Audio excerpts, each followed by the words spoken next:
Hi hello and welcome back to Emmy Malabar. ഇന്ന് നമ്മൾ ഒരു ബിസ്ക്കറ്റ് കോഫി പുഡിംഗ് ആണ് തയ്യാറാക്കാൻ പോകുന്നത്. ഇത് നല്ല എളുപ്പമാണ് തയ്യാറാക്കാനായിട്ട്, അതേസമയം നല്ല ടേസ്റ്റി ആയിട്ടുള്ള സ്പെഷ്യൽ ഒക്കേഷനിലൊക്കെ നമുക്ക് സെർവ് ചെയ്യാൻ പറ്റിയ നല്ലൊരു പുഡിംഗാണിത്. അപ്പോൾ നമുക്ക് താമസിയാതെ വീഡിയോയിലേക്ക് കടക്കാം. അതിനായിട്ട് ഞാനിവിടെ 3 ടേബിൾ സ്പൂൺ ജലാറ്റിൻ എടുത്തിട്ടുണ്ട്. അതിലേക്ക് ഒരു 3 to 4 ടേബിൾ സ്പൂണോളം സാധാ നോർമൽ വാട്ടർ ഒഴിച്ചു കൊടുത്തിട്ട് ഇതൊന്ന് സോക്ക് ചെയ്ത് വെക്കണം.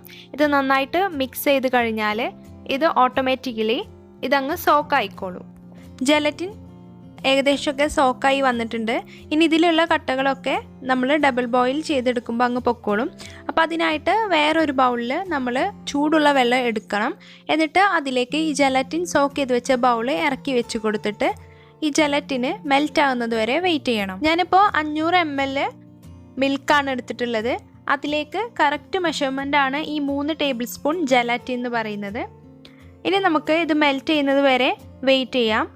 ഇത് നമ്മൾ ഈ ചൂടുവെള്ളത്തിൽ ഇറക്കി വെച്ചതിന് ശേഷം നമുക്ക് ബാക്കിയുള്ള പ്രോസസ്സ് അങ്ങ് ചെയ്തു തുടങ്ങാം. അപ്പോഴേക്കും ഈ ജലാറ്റിൻ കംപ്ലീറ്റ് ആയിട്ട് ഡിസോൾവ് ആയിക്കോളും.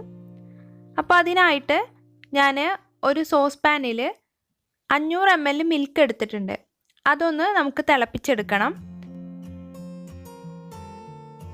ഇനി നമുക്ക് ഇതിലേക്ക് ആവശ്യത്തിനുള്ള പഞ്ചസാര ചേർത്ത് കൊടുക്കണം.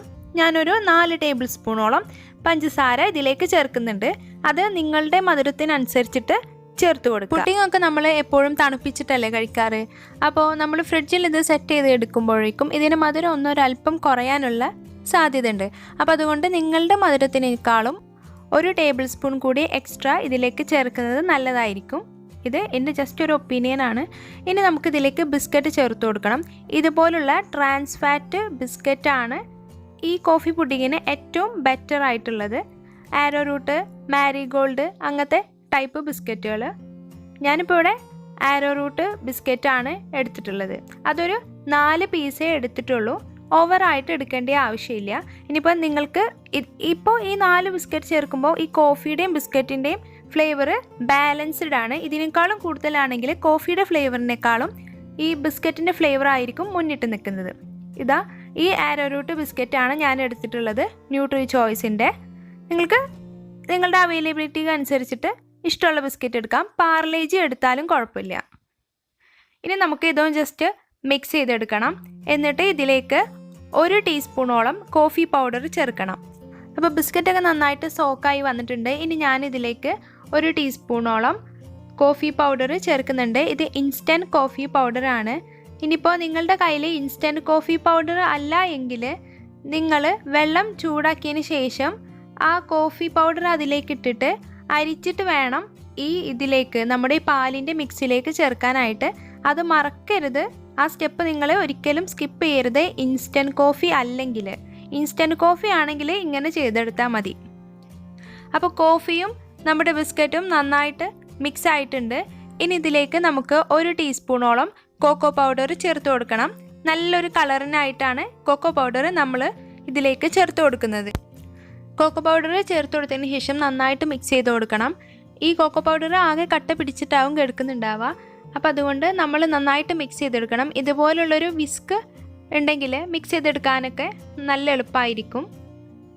അപ്പോൾ ഇത് ഏകദേശമൊക്കെ മിക്സ് ആയിട്ടുണ്ട്. ഇനി നമുക്ക് നമ്മുടെ ജലാറ്റിൻ എന്തായി നോക്കാം. അപ്പോൾ കണ്ടില്ലേ, നമ്മുടെ ജലാറ്റിൻ നന്നായിട്ട് ഡിസോൾവ് ആയി വന്നിട്ടുണ്ട്. നമ്മൾ ഇത് ചൂടുവെള്ളത്തിൽ ഇറക്കി വെച്ചതിന് ശേഷം ബാക്കിയുള്ള പ്രോസസ്സ് ചെയ്തെടുത്താൽ മതി. അപ്പോൾ നമുക്ക് ടൈം സേവ് ചെയ്യാൻ പറ്റും. ഇനി നമുക്ക് ആ ജലാറ്റിൻ്റെ മിക്സ് ഇതിലേക്ക് ചേർത്ത് കൊടുത്തിട്ട് നന്നായിട്ട് മിക്സ് ചെയ്യുക. ഫ്ലെയിം ഞാനിപ്പോഴും ഓഫ് ചെയ്തിട്ടില്ല. ജലാറ്റിൻ ചേർത്തിട്ട് 1 മിനിറ്റോളം ഒന്ന് മിക്സ് ചെയ്തെടുത്തതിന് ശേഷമാണ് ഫ്ലെയിം ഞാൻ ഓഫ് ചെയ്യുന്നത്.